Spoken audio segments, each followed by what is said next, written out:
Nous parlerons dans cet épisode de la justice et du juste.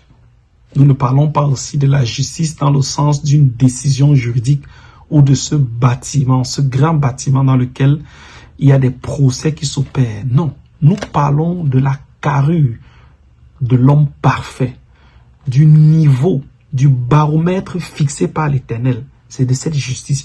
Le niveau qu'un homme doit atteindre pour pouvoir entrer au ciel. Et ce niveau a été fixé par l'Éternel. Et c'est de cette justice que nous parlons. Et ce niveau est celui que le juste Jésus avait atteint quand il était sur cette terre. Il n'a point connu de péché. C'est ce niveau que nous devons atteindre. C'est ce niveau de justice que nous devons avoir pour pouvoir accéder à la vie éternelle. Nous allons lire dans cet épisode deux passages bibliques pour pouvoir expliquer ce que nous voulons expliquer ici. Le premier passage est tiré dans Romains chapitre 3, le verset 10 et le verset 20. Nous lisons. Il n'y a point de juste, pas même un seul, car nul ne sera justifié devant lui par les œuvres de la loi, puisque c'est par la loi que vient la connaissance du péché. Nous comprenons ici tout de suite que, très vite, il n'y a point de juste sur cette terre. Il n'y a pas de juste qui ait atteint le niveau fixé par l'Éternel. Personne. Le seul qui atteint ce niveau, c'est Jésus. Et la Bible dit que personne n'est justifié par ses œuvres. Personne. Les œuvres ne peuvent pas nous sauver. Le deuxième passage est tiré dans Tite chapitre 3, versets 5 et 7. Nous lisons. Il nous a sauvés, non à cause des œuvres de justice que nous aurions faites, mais selon sa miséricorde par le baptême de la régénération et le renouvellement du Saint-Esprit, afin que, justifiés par sa grâce, nous devenions en espérance héritiers de la vie éternelle.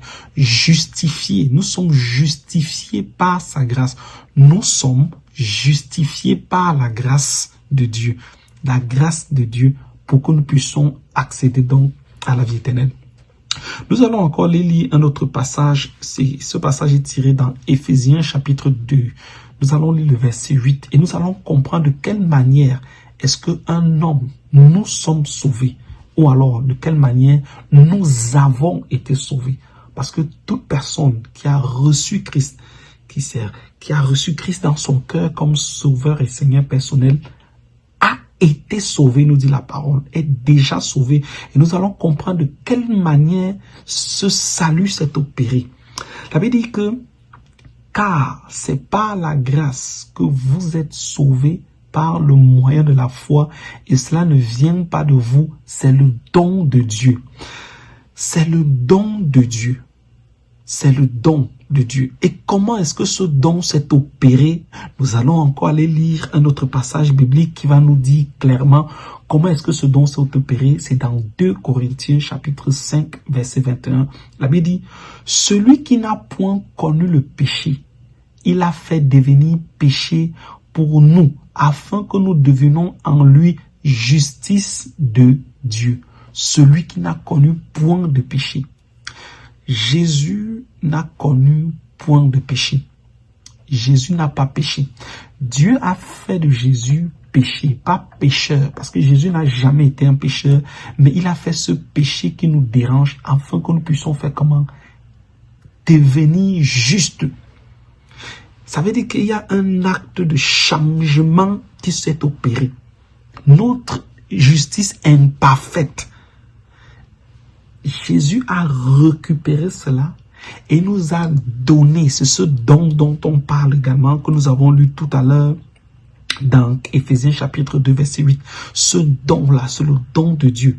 Jésus nous a donc donné sa justice, le baromètre qu'il fallait atteindre pour pouvoir accéder à la vie éternelle.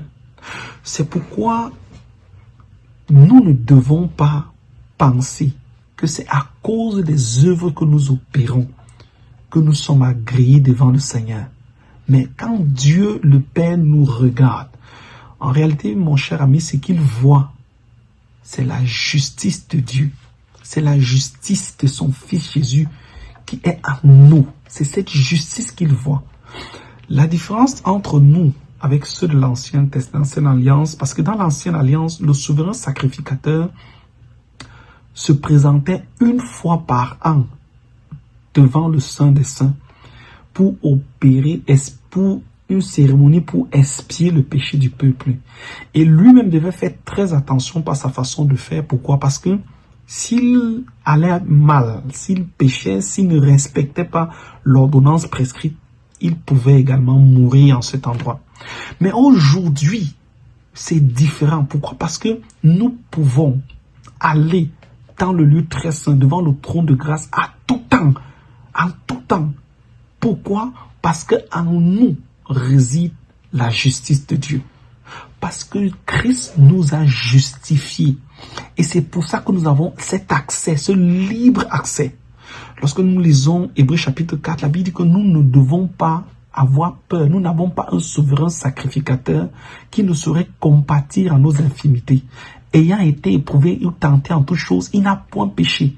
Donc, approchons-nous avec assurance devant le trône de grâce, afin de trouver grâce et miséricorde et d'être secourus dans nos besoins. La justice que Christ nous a donnée, c'est ça qui nous donne accès nuit et jour devant le trône de grâce. Ce n'est pas nos œuvres.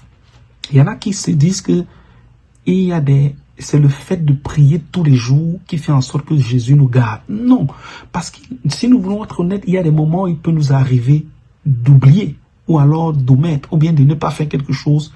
Mais est-ce que c'est pour autant que le Père ou bien que le Seigneur va arrêter, enlever sa main de grâce sur nous? Non, non, non, non.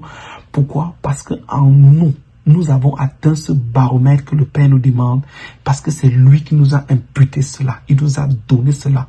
La seule chose, c'est pour ça qu'on dit que nous sommes sauvés par grâce et par le moyen de la foi.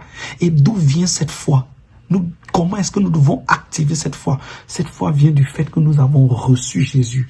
Nous nous sommes appropriés du sacrifice de Jésus. Nous avons reçu et Jésus a fait comment? Le Seigneur nous a donné de son esprit et qui est le gage de ce salut. Tu me diras peut-être, frère Émile, l'apôtre Paul dit que nous devons travailler avec crainte et tremblement pour notre salut. Il dit aussi que je traite durement mon corps afin que, de peur qu'après avoir prêché aux autres, que je ne sois moi-même rejeté. Ce que nous devons comprendre ici, bien-aimés, c'est cette dimension que l'apôtre veut nous amener à comprendre au niveau de notre caractère. Il traite durement son corps. Il traite durement son corps de peur que sa chair ne prenne le dessus et n'influence ses décisions et que son caractère vienne fouler aux pieds ce don, cette grâce, cette justice qu'il a reçue du Seigneur.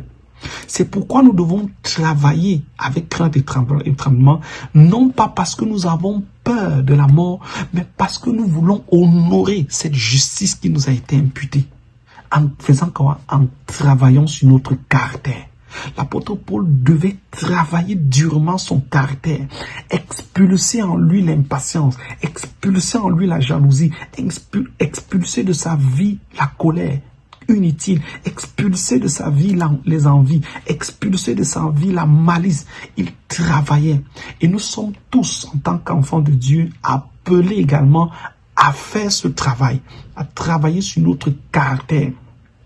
Pourquoi? Parce que si, après avoir reçu le Seigneur, après avoir reçu cette justice, après avoir reçu cette grâce, nous continuons à vivre comme cela nous importe, ce qui se passe, c'est que nous sommes en train de fouler cette justice. Nous sommes en train de déshonorer cette grâce. Nous sommes en train de démontrer au monde que la justice de Jésus n'est d'aucune importance. Mais lorsque, en tant qu'enfant de Dieu, nous avons compris que quand je vais devant le Père, je dis, Seigneur, je te loue, je te bénis pour tout ce que tu fais dans ma vie. C'est parce que nous avons cette assurance qui nous écoute. Nous avons cette assurance qu'en nous réside la justice de Dieu.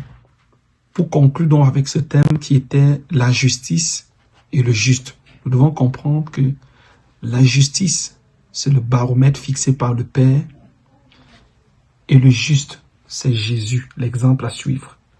Ça veut dire, pour accéder au ciel par nos œuvres, le Seigneur nous dit, voici la justice que vous devez atteindre, le niveau de justice que vous devez atteindre. Et comme nous ne connaissons pas ça, il dit, ok, regardez Jésus, faites comme lui. Si vous faites comme lui, vous allez atteindre ce niveau. Mais le problème, c'est que nous sommes tous disqualifiés à la base. Parce que du moment où nous avons pris conscience du péché par la loi, nous avions déjà péché. Donc, d'office, nous sommes tous disqualifiés et nous ne pouvons plus et nous n'allons plus jamais par nos propres moyens atteindre la justice de Dieu. Alors, qu'est-ce qui se passe?